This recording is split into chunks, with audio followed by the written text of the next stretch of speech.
मैं 30 साल की उम्र में विधवा हो गई थी। पति की मौत के बाद मैं घर पर अकेली ही रहती थी। अपनी उम्र के हिसाब से मैंने अपना फिगर काफी मेंटेन किया हुआ था। एक दिन सुबह से बारिश हो रही थी, तभी एक कुरियर वाला मेरे दरवाजे पर आ गया। वह 22 साल का एक नौजवान लड़का था। बारिश की वजह से वो काफी भीग गया था, इसीलिए मैंने उसे अंदर बुला लिया। हम दोनों आपस में बातें करने लगे। तभी मैंने नोटिस किया कि वो मेरे खूबसूरत जिस्म को ही घूर रहा है। जब मैं उसके लिए चाय बनाने जाने लगी, तभी उसने मुझे अपनी बाहों में भर लिया और फिर हम दोनों ने। हेलो दोस्तों, आज की इस रोमांचक कहानी में आप सभी का स्वागत है। मेरा नाम महिमा है। पति की मौत के बाद मैं अकेले घर पर रहती थी। मैं 30 साल की उम्र में ही विधवा हो गई थी। 30 साल की विधवा होते हुए भी मैंने अपने बदन को काफी मेंटेन किया हुआ था। एक दिन सुबह उठकर मैं रसोई घर में चाय बना ही रही थी कि तभी हल्की हल्की सी बारिश होने लगी। मैंने चाय के साथ गरम गरम पकोड़े भी तल दिए। इसके बाद तौलिया और नहाने के बाद पहनने वाले अंदरूनी कपड़े बाथरूम में रख दिए। चाय बनाने के बाद मैंने खिड़की बंद कर दी और टीवी की आवाज तेज कर दी। मैं डांस करने लगी और मस्ती में खुद को दीवार पर लगे बड़े आईने में देखने लगी। मैंने काले रंग की एक नाइटी पहनी हुई थी, जिसमें मैं बहुत ही सुंदर लग रही थी। मैं मस्ती में डांस कर ही रही थी कि तभी दरवाजे की बेल बजी। मैंने टीवी की आवाज कम कर दी और एक दुपट्टा सिर पर रख लिया। मैंने दरवाजा खोला तो बाहर कुरियर वाला खड़ा था। वह 22 साल का एक जवान लड़का था, जिसका बदन काफी सुडौल था। वो पहले तो मुझे काफी देर तक देखता रहा और फिर बोला, मैडम, महिमा के नाम से आपका पार्सल आया है। मुझको तुरंत याद आया कि मैंने एक ऑनलाइन शॉपिंग साइट से अपने लिए एक सूट बुक किया था।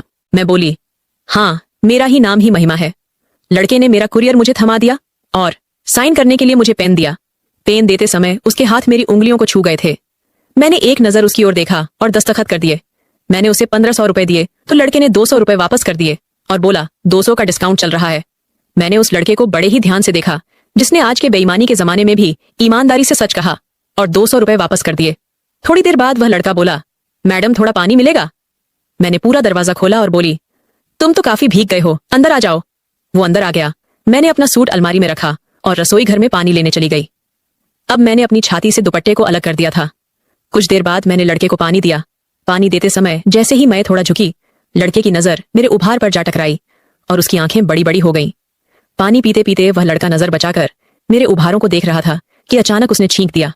मैं बोली, तुम्हें तो सर्दी लग गई है, अभी बारिश भी तेज है। अगर तुम चाहो तो थोड़ी देर यहाँ रुक सकते हो। तुम्हारे कपड़े भी काफी भीग गए हैं, चाहो तो बाथरूम में जाकर फ्रेश हो सकते हो। वह लड़का बाथरूम में चला गया। उसने दरवाजा बंद करके लाइट चलाई। वहां मेरा नहाने का तौलिया और अंदरूनी कपड़े पहले से ही रखे हुए थे। लड़के ने अपनी कमीज निकालकर उस तौलिए को पहले चूमा और फिर उसी से अपने बदन को पोंछा। उसने मेरे अंदरूनी कपड़ों को अपने हाथ में लिया ही था कि तभी बाथरूम के दरवाजे पर दस्तक हुई। उसने मेरे कपड़ों को वहीं पर रख दिया और थोड़ा सा दरवाजा खोलकर बाहर देखने लगा और बोला, क्या हो गया मैडम? मैंने उसको काले रंग का कुर्ता दिया और बोली, यह लो, इसे पहन लेना। लड़के ने वह कुर्ता पहन लिया और अपनी कमीज सूखने के लिए डाल दी। लड़के ने बाथरूम में बहुत समय लगाया। मुझे समझ नहीं आ रहा था कि इतनी देर से वो कर क्या रहा है। काफी देर बाद वो नहा के निकला और बेडरूम में जाकर टीवी देखने लगा।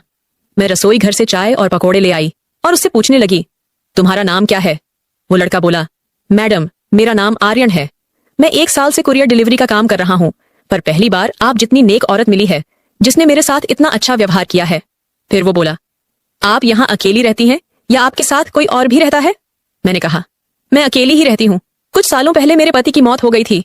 इस दुनिया में मेरा उनके अलावा और कोई नहीं था, तब से मैं यहाँ अकेली ही रहती हूँ। वो बोला, सुनकर बहुत बुरा लगा, पर आपके पति की मौत कैसे हुई थी? मैंने कहा, एक कार दुर्घटना में उन्होंने अपनी जान गंवा दी। और इतना कहते कहते मैं रोने लग गई। आर्यन ने मेरा दुख बांटने की कोशिश की और अपने बारे में बताया कि उसने ग्रेजुएशन तक पढ़ाई की है और वो इस शहर में पिछले 1 साल से रह रहा है। वो यहाँ एक अच्छी नौकरी की तलाश में आया था, पर जब उसे कोई नौकरी नहीं मिली तो उसने एक कुरियर कंपनी में नौकरी शुरू कर दी। वो बहुत ही मासूमियत से मुझे अपनी जिंदगी के बारे में बता रहा था और मुझे भी अपना दुख बांटने का मौका मिला था। आज इतने दिनों बाद मुझे किसी से बात करके बहुत अच्छा लग रहा था। आर्यन एक बहुत ही सुलझा हुआ इंसान था। हम दोनों को बात करते करते कब 1 घंटा हो गया हमें कुछ पता ही नहीं चला। मैं अपनी शादी का एल्बम उठा लाई और आर्यन को अपनी शादी की तस्वीरें दिखाने लगी। आर्यन बोला, सच कहूं तो तब आप किसी खूबसूरत अप्सरा से कम नहीं थी। मैंने मुस्कुराते हुए कहा, और अब? क्या अब मैं अप्सरा नहीं लगती? बस इतना बोलकर मैं मुस्कुराते हुए खाली प्लेट और कप लेकर रसोई घर में चली गई। मैंने आर्यन से कहा, तुम यही बैठो, तब तक मैं नहा के आती हूँ। मैं नहाने की तैयारी कर रही थी और मैं ये भी नोटिस कर रही थी कि आर्यन सिर्फ और सिर्फ मेरी खूबसूरती ही निहार रहा है। मैं नहाने के लिए जा रही थी कि तभी वापस बेडरूम में आ गई। मुझे देखकर आर्यन हैरान रह गया। मैंने पूछा, तो बताओ कैसी लगी मेरी शादी की एल्बम? आर्यन बोला, बहुत खूबसूरत। वह मेरे गले के नीचे देख रहा था और बड़ी ही मदहोश सी आवाज में बोला, वैसे आप अभी भी कुछ कम नहीं है। आप अगर चाहो को किसी का भी मन मोह सकती हो। ये सुनकर मैं एक खास अदा में मुस्कुरा दी। मैं नहाने चली गई और कुछ देर बाद मैंने बाथरूम से आवाज दी, आर्यन, मैं अपना तौलिया लेना भूल गई हूँ, प्लीज तौलिया दे दो मुझे। आर्यन आया और मुझे मेरी तौलिया पकड़ा दी, पर उसने मेरे साथ कोई हरकत नहीं की। मैं चाहती तो थी कि वो थोड़ी सी छेड़खानी करे, पर उसने ऐसा कुछ भी नहीं किया। कुछ देर बाद मैं नहाकर बाहर आई। मैंने काले रंग का लहंगा और काले रंग की चोली पहनी हुई थी। छाती पर दुपट्टा था और सिर पर तौलिया बंधा हुआ था। आर्यन मुझको देखकर भी अनजान बना टीवी देख रहा था। मैं आईने के सामने खड़ी थी। मैंने अपने पूरे बाल खोल दिए। मेरे धुल्ले, मुलायम, गीले खुले हुए बाल मेरी खूबसूरती को चार चांद लगा रहे थे।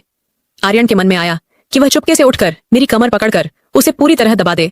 तभी मैंने आर्यन की तरफ देखा। इससे आर्यन घबरा गया और अपनी चोर नजरों को टीवी पर लगा दिया। कुछ देर बाद मैं आर्यन के पास आकर बैठ गई और उससे बात करने लगी।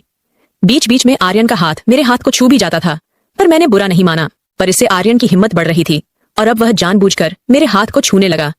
इसी तरह दोपहर के 1 बज गए और बारिश धीमी हो गई थी। मैंने दोपहर का खाना बनाया और हम दोनों खाना खाने लगे। आर्यन ने पूछा, आप दोबारा शादी क्यों नहीं कर लेती? आप तो अभी जवान हैं और वैसे भी कोई पागल ही होगा जो आपसे शादी करने के लिए मना करेगा। मैं बोली, तुमने अभी तक शादी क्यों नहीं की? आर्यन बोला, माँ तो कई बार जिद करती हैं शादी के लिए, पर मैं ही टाल देता हूँ। मैं उनसे कह देता हूँ कि अभी तक मुझे कोई लड़की पसंद नहीं आई है, जब पसंद आएगी तो कर लूंगा। मैंने पूछा, तो कैसी लड़की पसंद है तुम्हें?